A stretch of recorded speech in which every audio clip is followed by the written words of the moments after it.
ಇವತ್ತು doctor BR Ambedkar ಅವರ ಪ್ರತಿಮೆ ನಿರ್ಮಾಣವನ್ನು ಮಾಡಬೇಕು ಅಂತೇಳಿ ನಾವು ಒಂದು 6 ತಿಂಗಳ ಹಿಂದೆಯೇ ನಾವು ಇದನ್ನು ಗ್ರಾಮದಲ್ಲಿ ಸಭೆ ಸೇರಿಸಿ ಚರ್ಚೆ ಮಾಡಿ ತೀರ್ಮಾನ ತಗೊಂಡು ಅದು ಇವತ್ತು ಇಷ್ಟು ದಿವಸ ಆದಮೇಲೆ ಅಂಬೇಡ್ಕರ್ ಅವರ ಒಂದು ಪ್ರತಿಮೆ ನಿರ್ಮಾಣದ ಒಂದು ಗುದ್ದಲಿ ಪೂಜೆಯನ್ನು ಈ ಭಾನುವಾರ ದಿವಸ ಇಟ್ಕೊಂಡಿದ್ದೀವಿ.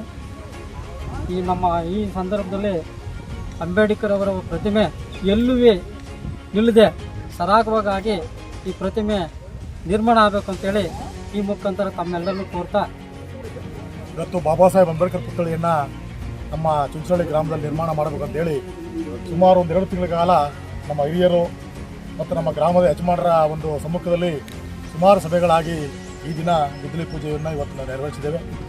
ಈ ಒಂದು ಅಂಬೇಡ್ಕರ್ ಅವರ ಪುತ್ಥಳಿ ಕಾರ್ಯಕ್ರಮ ಭಾಳ ಯಶಸ್ವಿಯಾಗಿ ಯಾವುದೇ ಅಡೆತಡೆಗಳಿಲ್ಲದೇ ಭಾಳ ಅಚ್ಚುಕಟ್ಟಾಗಿ ಯಾವುದೇ ಗೊಂದಲ ಇಲ್ಲದೇ ಆಗಲಿ ಅಂತೇಳಿ ಬಾಬಾ ಸಾಹೇಬರಲ್ಲಿ ನಾನು ಬೇಡ್ಕೊತಾ, ಭಗವಾನ್ ಬುದ್ಧರಲ್ಲಿ ಬೇಡ್ಕೊತಾ, ಬಸವಣ್ಣರಲ್ಲಿ ಬೇಡ್ಕೊತಾ ಒಂದು ಕಾರ್ಯಕ್ರಮ ಭಾಳ ಯಶಸ್ವಿಯಾಗಿ ಈ ಒಂದು ಏನು ಭಾಳ ಇಷ್ಟು ಖುಷಿಯಾಗಿ ಗುದ್ದಲಿ ಪೂಜೆ ಆಯಿತು.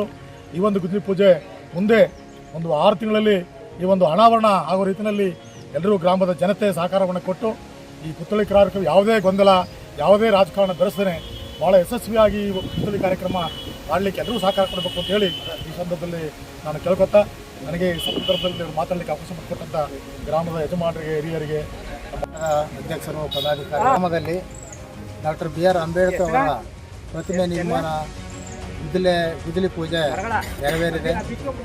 ನಿಜವಾಗ್ಲೂ ಕೂಡ ತುಂಬ ಸಂತೋಷ ಆಗ್ತಾಯಿದೆ.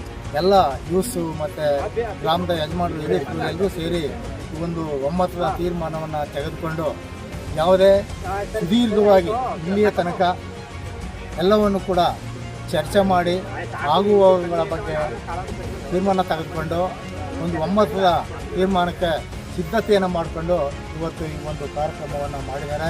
ನಿಜವಾಗ್ಲೂ ಕೂಡ ತುಂಬ ಸಂತೋಷ ಆಗ್ತಿದೆ. ನಾವು ಎಲ್ಲ ಗ್ರಾಮಗಳಲ್ಲೂ ಕೂಡ ಭೇಟಿ ಕೊಟ್ಟು ಎಲ್ಲವೂ ಕೂಡ ಎಲ್ಲ ಫಂಕ್ಷನ್ಗಳಲ್ಲಿ ಭಾಗವಹಿಸ್ತೀವಿ. ನಮ್ಮೂರಿನಲ್ಲಿ ಯಾಕೆ ಇಂಥ ಒಂದು ಕಾರ್ಯಕ್ರಮ ಆಗ್ತಾಯಿಲ್ಲ ಅಂತಕ್ಕಂಥ ಒಂದು ಚಿಂತನೆಯೂ ಕೂಡ ನಮಗಿತ್ತು. ಇವತ್ತು ಆ ಒಂದು ನಮ್ಮ ಏನು ಆಸೆ ಇತ್ತು ಅದು ನೆರವೇರ್ತಾ ಇದೆ ಅಂತಂತ ನನಗೆ ತುಂಬ ಕೂಡ ಸಂತೋಷ ಆಗ್ತಾಯಿದೆ.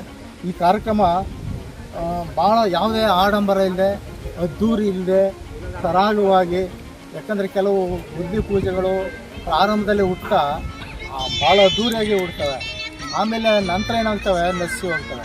ಬಟ್ ನಮ್ಮ ಕಾರ್ಯಕ್ರಮ ಏನಾಗಿದೆ, ಎಲ್ಲವೂ ಕೂಡ ಚರ್ಚೆ ಮಾಡಿ ಎಲ್ಲರೂ ಒಗ್ಗೂಡಿ ಇಷ್ಟು ಜನ ಯೂಸ್ ಇವತ್ತು ಇಲ್ಲಿ ಸೇರ್ಕೊಂಡು ಮಾಡ್ತೀರಿ ಅಂತ ಹೇಳಿದ್ರೆ ನಿಜವಾಗ್ಲೂ ಕೂಡ ಇದು ಸಾರ್ಥಕ.